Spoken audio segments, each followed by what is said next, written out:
Bugün günlerden pazar. Evde canımız sıkıldı. Beyimle beraber bir pazar gezmesi, pazar pikniği, klasiklerden mangal yapalım dedik. İyi de demişiz. Tepe arası denen bir yerdeyiz. Burası günlük ağaçlarıyla dolu, diğer adı sığla. Dünya üzerinde nadir bulunan ağaçlardır. Kozmetikte kullanılır. En yoğun olduğu yer Köyceğiz bölgesidir. Ama çok güzel. Her şey harika. Tabii bir de sivrisinekler olmasa. Şu ağaçların güzelliğine bakar mısınız? Ben bayıldım.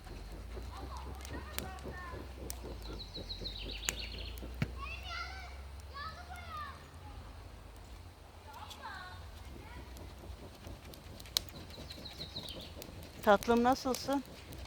İyidir tatlım, sen nasılsın? Ben çok iyiyim. Seninle pazar gezmesi benim için ömre bedel. Benim adım Çeşnicibaşı. Eşimin adı Çeşnicibaşı. Benim adım da Yiğici.